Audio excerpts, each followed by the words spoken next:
Thank you, Dr. Sirish, and thank you for making me a part of this. I know you've been doing this course for so many years, and it is so popular. I'm going to be talking to you about complications of pterygium surgery, and sometimes you do have a good outcome like this after pterygium excision with the conjunctival autograft. This is post-op day 3, and this is post-op day 8. But it may not be as good as this in all the cases, and there may be problems. And this is yet another case. You can see a small del in there.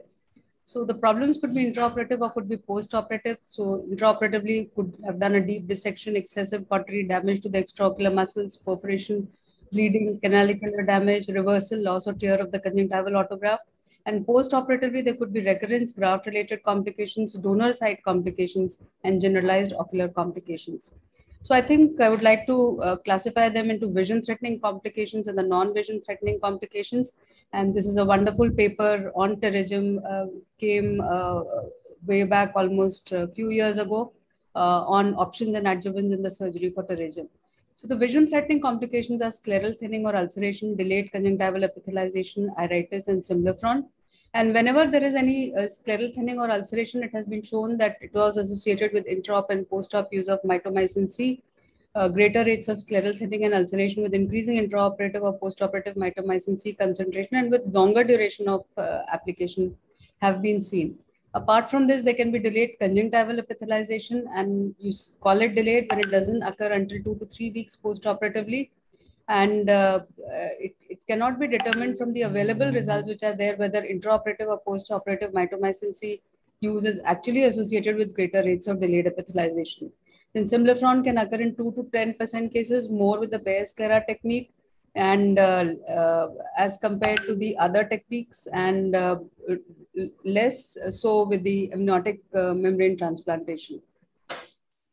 Corneal Dellen is something which is very common and occurs with all forms of surgery, although the chances would be less with the conjunctival autograft, 1 to 6%, Bayer-Sclera is 3 to 5%.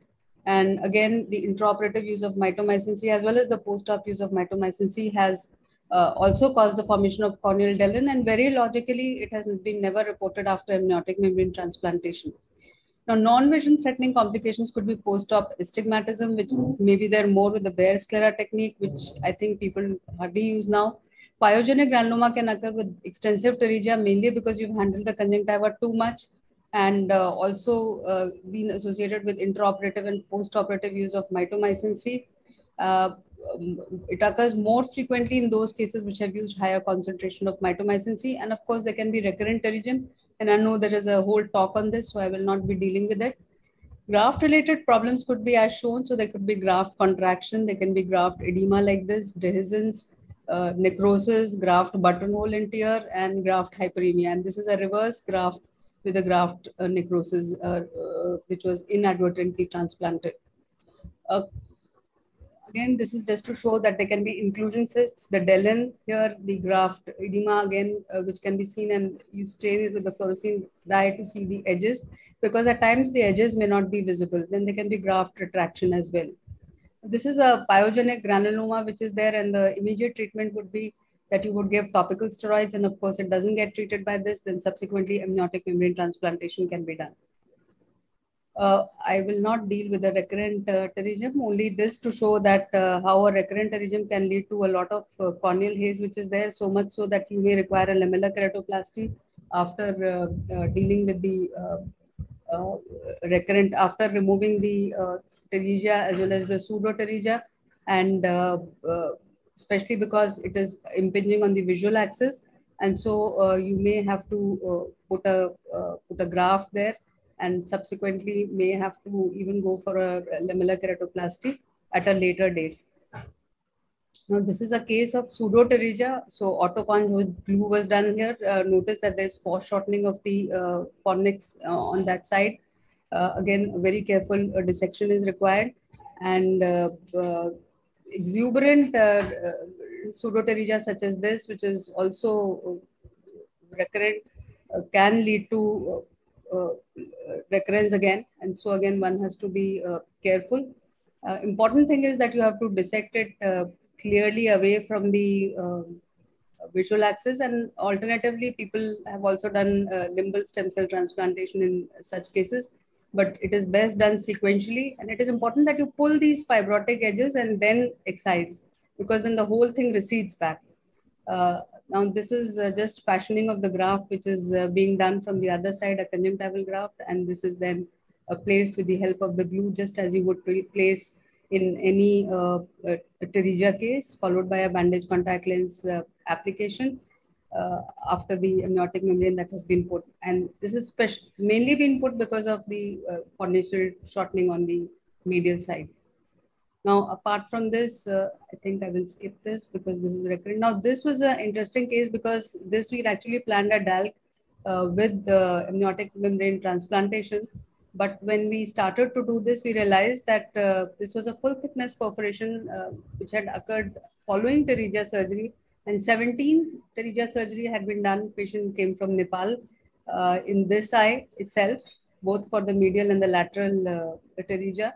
So, which may have got perforated, and finally it was realized that there was a perforation which is present at both the sides. So we had to finally do a full thickness penetrating keratoplasty. And topical mitomycin C does have its side effects, which are listed here, and I've also talked about it. And I would again show you this case, which again was a post-pterygia complication with the perforation. And again, in this case, also the fibrotic tissue was released and dissection was done onto the cornea, which was lamellar. And this is a donor cornea which is taken and which is D-shaped to match the complementary bed. And again, sutured with 10-0 monofilament nylon sutures. You can alternatively glue it also on to get a surface to surface apposition, and then suture it with 10-0 monofilament nylon sutures. Now, this is just to show the post-op picture and the pre-op and the post-op picture of the same. Now, this is what we've described, the scleroplasty, tuck-in scleroplasty, again, a melt which occurred after pterygium surgery. So in this, the edges of the melt are freshened, and then a small peripheral ledge is made all around this area. With the help of the crescent blade or the lamellar dissector. I would advise people not to use crescent because sometimes crescent creates its own plane rather than following the plane which is already there. And then this scleral tissue is taken. Of course, the central part has been used for a central penetrating keratoplasty, and this is then placed here. Edges of this can again be trimmed so that it doesn't become like a pillow, and the edges completely snugly fit the ledge which had been created all around. And then surface to surface apposition is caused with the help of the fibrin glue. And then you can also tuck in this scleroplasty or tuck in this scleral graft inside. Notice that I've not used any sutures, and then this is also then glued, followed by a bandage contact lens application. This was the pre-op picture, and this is how it looks post-op, and this is in the late post-op period. So this is a tuck-in scleroplasty, and we are publishing the series of this very soon. Then this is the last complication that can occur, surgically induced necrotizing scleritis after pterygium surgery. And suffice it to say that this has to be managed by steroids as well as immunosuppression. And one has to do resection of the necrotic tissue with the amniotic membrane transplantation or a corneoscleral patch graft in very severe cases.